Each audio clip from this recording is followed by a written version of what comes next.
when my whole life before my 25-year-old life was like, how do you get to perfection? How do you get the perfect score? How do you get 100 on that test? And all of that learning is how do you have no mistakes? And now coming back to kind of unlearning all of it and seeing how being not perfect builds connections, being imperfect builds community, as you said, being imperfect allows me to take risks and do more stuff. Welcome to the Unlearn podcast, where host Barry O'Reilly seeks to synthesize the superpowers of extraordinary individuals to think big, start small, and learn fast. Here's your host, Barry O'Reilly. Welcome to the Unlearn podcast. On this show, I'm delighted to be joined by Connie Kwan, our new Chief Product Officer at Nobody Studios. Now, Connie has an extensive experience in both product and marketing over the last 20 years, delivering many businesses in a wide range of industries from blockchain to enterprise SaaS, customer applications, digital health, energy, and even semiconductors. She's been a coach and advisor to many startups on product strategy and building from companies like Carrot, and also spent a lot of time in early parts of her career at Microsoft and businesses like Atlassian to help them scale. Her speciality is making the complex simple and making ambiguous situations easy to understand by asking the right powerful questions. We're delighted to have her in the studio, excited to be part of our journey. So let's dig into her own journey and how she got started in the world of product management. A mentor and a manager that I had at Atlassian, his name is Nick Wade. I really appreciate one thing that he said when I started there, which was that, Connie, you'll learn what to ignore, and then you'll be really great. That was my first management role with a bigger team. That was his advice to me, was you'll learn what to ignore. And at the time, it was like, okay, that's kind of a weird thing, because as an IC or as like a manager of a small team, you don't ignore anything. You absorb everything. But it was actually really valuable advice, because at some point in the career, you're just in a flood of information and figuring out how to prioritize, figuring out what is important, and really being focused on the 20% that matters is ultimately what the job is.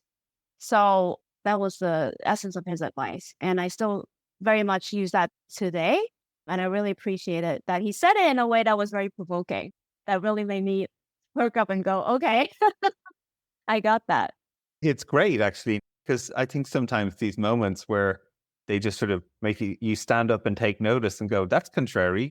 That sort of flies in the face of everything I've been told. I'm the same. I remember my first job, I was an engineer at CitySearch, and I could write HTML, so I was a highly proficient engineer. But basically, so much of it was taking every bit of information in. Whatever I was told, make the design look like this, code it like that, here's how you build a test. It's everything. There's nothing that's, if you will, information that comes your way, as you said, that you discount because it's all important to get the task done. But then you have that transition, as you're describing. What's the 20% that actually matters? And these provocative statements, I think, are really good, but you also have to be really open to hear them, because it's contrary and it sort of flies in the face of everything that you've been taught. And yet it's really important to make the transition. So what were some of the first things you started to do then, and where you got this sort of insight and you're like, hang on a sec, how do I know what is the 20% I need to go for? How did you start down that path? Something really interesting about that moment was he didn't say it like, hey, you'll learn what to prioritize, or you'll learn the 80-20 rule. And, those are all regular ways of saying it that I think would have just flew right over my head, and I would not take notice of that. But because he said, you'll learn what to ignore. And to me, that is so gravity defying from the previous mindset, from what my whole life has been about. It's just to absorb everything and take everything as important, to like, no, a lot of things are not important and you'll ignore them completely. So it's so provocative. And I think when someone is going through an unlearning process, certainly when I was, is to have that kind of provocative statement in whatever way is provocative to that person is a very pivotal moment to like actually take notice and start noticing that new information and changing behavior. So what did I do after hearing that? I felt more okay with ignoring stuff. I was given permission to just ignore some stuff and see what happens. And if it doesn't come back in 2 days, that, oh, that actually wasn't important. Or, oh, that went and solved itself. Taking a week off, taking 2 weeks off is extremely helpful for your team as a manager, because then you realize the things that I wasn't helpful in, or the things that I was helpful in, and it all falls apart when I disappear and come back. I'm like, oh, that fell apart. That was something that I needed to touch more. But this other thing, well, that actually went better. So I should leave it alone. Those are moments for learning, hey, this is my new role now. This is how I can participate. And I don't need to have all the pieces in my head. I just need to know that certain people do and trust that they can run with it. Yeah, it's just a great example. Even as I hear you describe that, instantly I think of like these small little experiments. Here's a piece of thing that I could ignore or I could do something with. Why don't I try ignoring it for a day, for 2 days? Does it come back? There's such great examples of small, almost like safe to fail little experiments that you can run to start testing the assumptions of like, what can I ignore? What can I not ignore? And taking 2 weeks off, that's a bigger experiment, if you will. It's like a 2-week experiment to see if I'm not around, what's going to be the impact of that? What's going to come back? What's not going to come back? It's such a great way to sort of think about and help people start down that process of experimenting and learning. What does it mean to know what to ignore? It's such a great example. So that's a great place to start from. What were some of the other unlearning moments that jumped out at you then as you've been on your journey? Unlearning perfection is a big one in my life because I studied engineering. I'm a very conscientious person. If I do the Myers-Briggs, I think Big Five, conscientiousness is very high for me. Strengths Finder tells me that discipline is my top strength. Discipline, right? Meaning like very structured, very like dot on my I's, cross on my T's, check all my boxes. So perfection is very much just a part of my DNA. And that can lead down very bad paths where I just stuck perfecting something that doesn't matter. So I had to unlearn that. And there were two notable instances where I had a huge unlearning of that. The first is when I transitioned from my job at Microsoft to my job at Atlassian. And culturally, they were very different. At Microsoft, I had to be much more buttoned up in my presentation, in what I show, in the meetings. Everything had to be very buttoned up. It was like you do your PowerPoint and then you do it with all the animations and you spend hours and then you present the thing. At Atlassian, it was like the reverse. So we were using their product Confluence, and the philosophy is you write one sentence, and that sentence is now public to everybody at the company on a page. And so going from I hide everything until it's ready to everything you write is ta-da! And then people can start commenting on it. It was just a completely different way to operate. My boss then also said, there are some habits you have from Microsoft that are probably going to have to change. So I was told, I was given warning that this is happening. And that was helpful because it was a big adjustment. But once I adjusted, it was such a new and fantastic and efficient way to work with people. Once you can build that trust and everybody's doing it this way, now you're just building on top of each other. You're no longer building in silos, exchanging information, going back to silos, exchanging information again, and then what could otherwise take months is now taking weeks. I remember one time where I literally wrote up half a page. I had like 2-3 paragraphs going on a specific page, and it was definitely not ready. I had like a little yellow bar on top that says, warning, this page is in progress. And then somebody at some corner of the company that I didn't know about wrote a comment in there and said, hey, I'm thinking about this too, let's chat. So it's just it's like, wow, how cool is that? We're not doing the work twice. We're in different ends of the company. We didn't even know each other existed, but we found this information and now we're collaborating. And I think that is what collaboration tools in the last half decade have given us, this magic ability to merge our brains. And I love this transition that we have, I think, as a race, as a being on the planet, to be able to collaborate in this way is really special. So that was my first unlearning of perfection. And so, it required me to be less perfect, to be okay with people giving comment early. It's a great example, Connie. Because I think for so many people, as you start out in your career anyway, there's the desire to like always present well, to feel like you've got your thoughts together, that you're ready for the questions, you're ready to tell people and you have all the answers, or maybe you don't have all the answers, but at least in perception, you have the answers. It can be, in many ways, cause stress, anxiety, overwork, all these things. It also reminds me of another notion that I definitely had to unlearn along the way, is even this idea of like building in the open. I remember when I was building some of the first companies or products that I was part of, the first release was always this moment of it has to be perfect. We have to have all the user flows worked out. There can be no bugs in it. And like everything has to be perfect and done. And then we'll release it to the world and it'll be absolutely perfect and everyone will be delighted. Sadly, I had to do that about 500 times before I realized that doesn't work. One of the things that have certainly personally for me, I've always tried to embrace from the back of that is actually building more in the open, telling people this is an idea that we want to try and build. I wonder, here's some features that it could potentially be in it. Here's what it's like going through the journey of trying to create a company or start this business and what I'm thinking about doing. And then suddenly you find this community, just like you found this colleague somewhere in the back alleys of Atlassian that you'd never been to before. There's suddenly like, I'm thinking about that product too. That's exactly what we should be building. And you actually start to pull people in to collaborate rather than this sort of push it out into the world and broadcast what the answer is going to be. For me personally, that sort of was a huge unlearning moment too, as well as actually getting things out into the world and letting people experience them and helping them improve them and talking about that process of putting something out into the world half formed and how you could make it better. It was a whole different type of person it started to attract, both as users of products, but also people who wanted to build with me.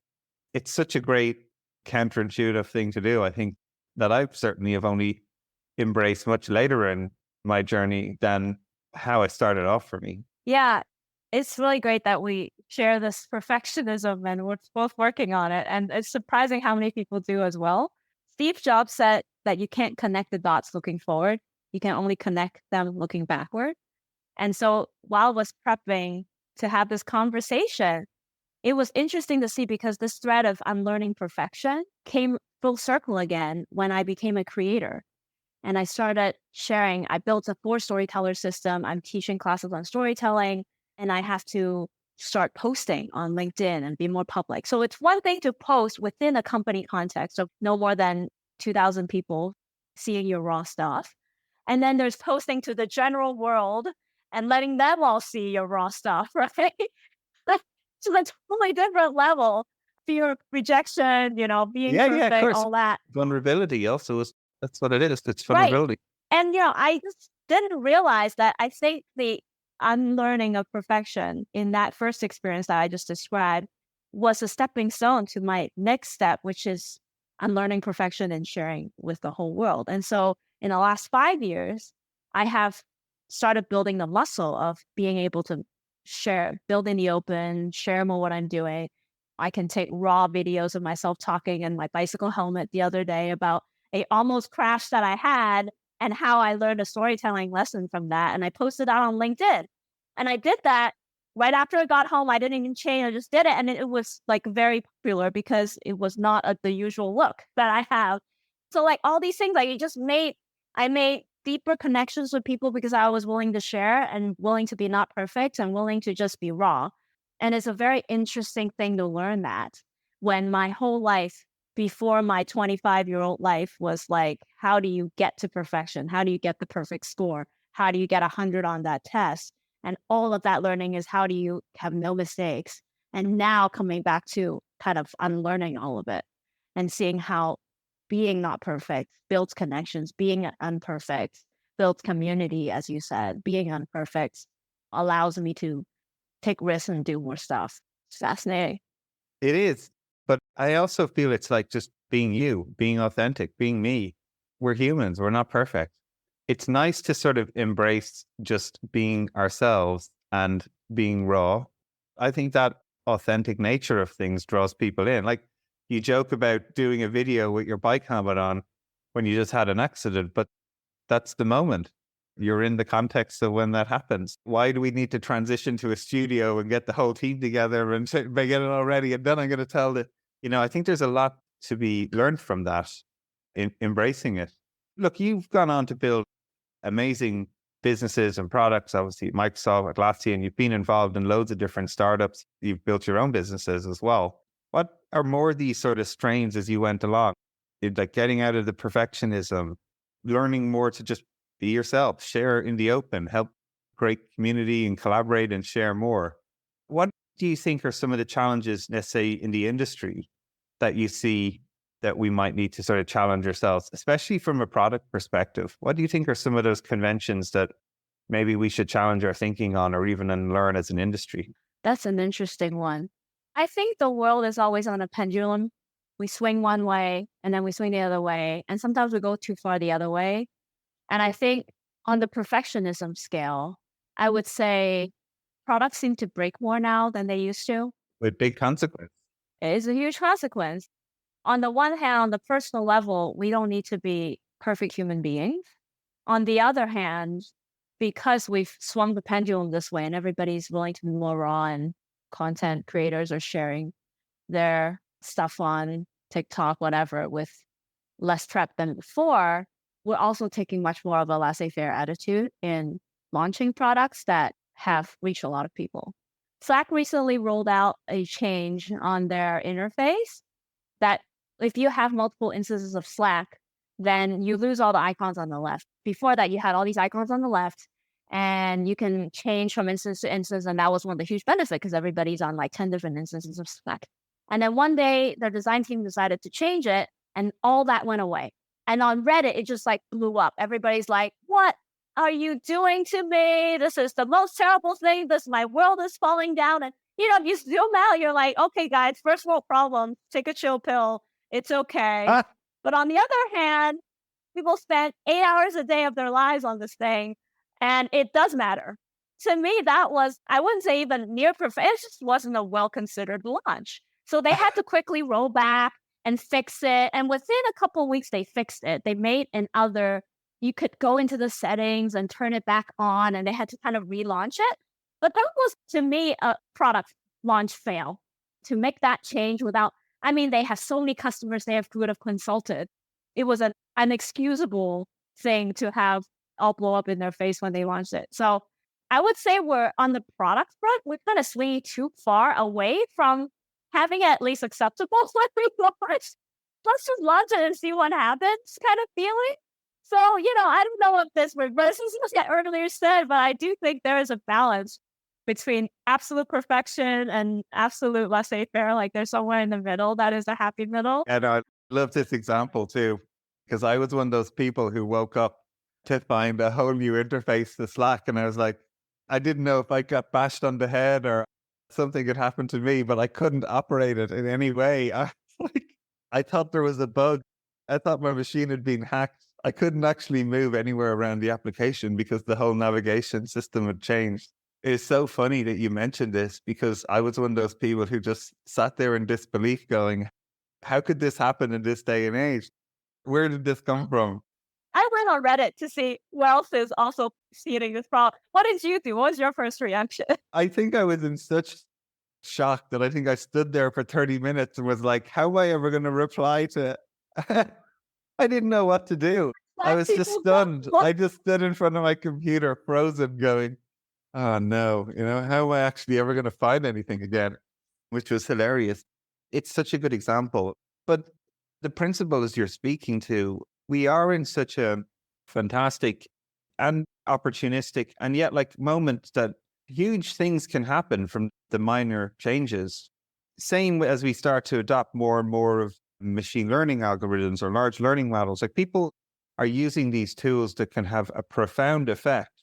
Just like when ChatGPT came out and lawyers were just rewriting contracts, laissez-faire, saying, ChatGPT, write a contract for this, and then just sending it to people. And if these systems and behaviors sort of go unchecked, if we are to just sort of balchy and just don't take care, it sort of reminds me of those moments of move fast and break things, which At a moment in a startup's history, sure, like that matters. You got to ship, you got to work fast. Sure, you can have caution, but you always have a propensity to ship. But at some point, you hit like a critical moment where your releases have a big impact on a lot of a Yeah. population and how they will interact with whatever you put out into the world.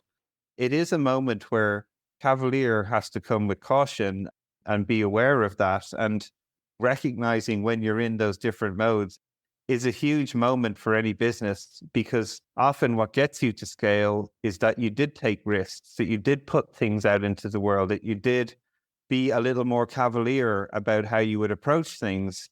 And yet, as you become a big business, whether it's a Slack instance with people like me sitting there for 30 minutes in front of the screen thinking they've had a concussion and don't understand why the thing works, or you're on Reddit writing paragraphs going, what the hell's going on here? The products we build have a big effect. And it's important to be aware of it and be a custodian of it in many ways. Yeah, real impacts. I think when we get around 1 million users on a product, that's when you really gotta just buckle down and launch properly and have all the processes and check everything. That's a meaningful change for a lot of people. Google Maps also recently had a change where they just changed the colors and now it's not as legible. We've already wasted 30 minutes on one of our drives because we made the wrong turn because it looked like the blue of the path that you're continuing on and the blue of the arrow is like a very similar blue. So it's very hard to tell if you're turning or you're not. I don't know if you've seen the update. And it's having real impact on people's time and where they drive, like real life impact. It does. I spend my whole life getting around Manila and I'm totally reliant on Google Maps to help me get there. It's also like a very complicated traffic system here, right? There's like lots of highways with like little turnoffs within the city. Believe me, I miss more turns and have to do laps of the city than I care to do at the moment. And these things, they matter to me, Connie. They matter to me for sure. They matter to millions. Yeah, exactly. So looking forward then, what are some of the things you're sort of most excited about with the product community? Like obviously we get a chance to work together at Nobody Studios. We've a huge ambition to build 100 companies over the next 5 years. That involves helping lots of entrepreneurs get their ideas into the world. There's products that will get traction and we'll have to help them be good custodians of it as well. So what are some of the things that you're most excited about as you look ahead? Well, I'm really excited about how AI makes it easier to communicate ideas. One thing I've been playing around with is because I've been teaching storytelling and I have this 4 storyteller method for helping people understand, oh, these are the 4 different types of people I'm pitching to. And that's why my pitch seems to be landing only 25% of the time. There's 75% that you have to kind of gear your presentation towards, right? To make it more palatable, more absorbable. So I've been playing around with using AI to generate these 4 different versions of the same story to appeal to the right audience. We're always talking about when we're writing a story, it has to be audience targeted. So that's an example of how I think the language models is going to transform how we connect with each other in a very fundamental way, because a lot of human progress is contingent on our ability to communicate with each other. At the end of the day, that's why we've built what we've built, is we can collaborate with each other. I can decide, we can have trade, right? So I can grow corn and you can grow wheat and we can trade. And that is contingent upon our ability to talk with each other, make contracts and agree, and then follow up with those contracts and enforce those contracts. So the language models allows us to do that at a much faster and hopefully better scale if we can build it out in a way that it's going to be fundamentally biased because it's built off of the data that we have, but just continue to make it better and better over time, enabling more people to do that. I think the intersection of AI and the language models allowing us to do that communication. And then the other side, which is Web3. So I spent about 1.5 years in Web3, very deep into it at a company. And that community is all about distributed trust. And how can we build systems that allow trust to happen without a centralized authority to authorize that trust? Because all of our trust is right now from the top down. We trust trust is being eroded, but traditionally we've trusted our banks, we've trusted our countries, we've trusted our leaders, we've trusted systems like GDPR and SOC 2 to help us with privacy laws and all those things. We trust centralized systems that create rules. But then Web3 is kind of flipping it on its head and saying, can we have distributed trust? And so I think the intersection of those two worlds, if we can make them intersect, because AI is very much top down right now as well, because of the necessity to have all the information in one place to build that model. If we can somehow cross those two things, and I know there are organizations working on allowing a AI model that is built by a distributed entity so that it isn't owned by one big conglomerate, one big corporate. I think that's a very exciting intersection that is happening that will fundamentally change how we operate as a species. Yeah, it is in an exciting time and very topical, I think, as well, with places like OpenAI and all the fun and games that have gone on there from an entity that started, if you will, in a distributed manner as a not-for-profit, has turned to for-profit and has had different sort of incentives, if you will, about how it operates. And exactly, again, becomes potentially like this huge entity that's owned by a company. It's fascinating how those are going to play out. What's going to be the answer? Because there's always so many different ways these can go. Does it stay within the power of a few? Or is it somehow that we can create a system to distribute it to ownership of the many? It's a great and interesting topic to go forward on. Connie, look, it's been great to have you on the show. You know, I'm looking forward to continue to build super awesome products with you at Nobody Studios. We've got loads of fun things ahead of us about what we got to do. It's been great to have you on the show.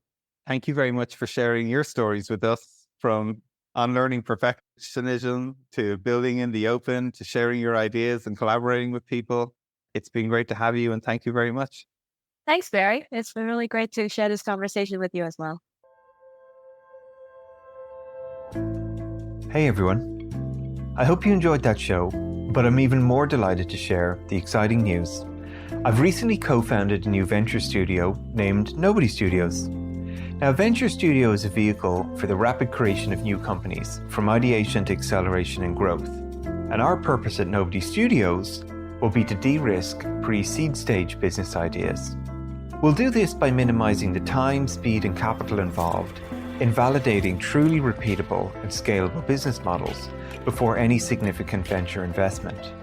We've an audacious goal to start 100 compelling companies over the next 5 years, and who knows how many beyond that. So if you're interested in radically changing the way work is done, how products are created, companies built and funded, even democratizing the wealth creation and how returns are distributed, this could be the business for you. We're looking for talent, capital, and influence. If you wish to contribute any or all of these, just get in touch. You can follow us on nobodystudios.com, on our LinkedIn page, all the social media accounts, or simply my newsletters and what I'm sharing. We'll be launching a truly innovative crowdfunding campaign, and I'd be honored if you'd be willing to join us on this journey and become a nobody yourself.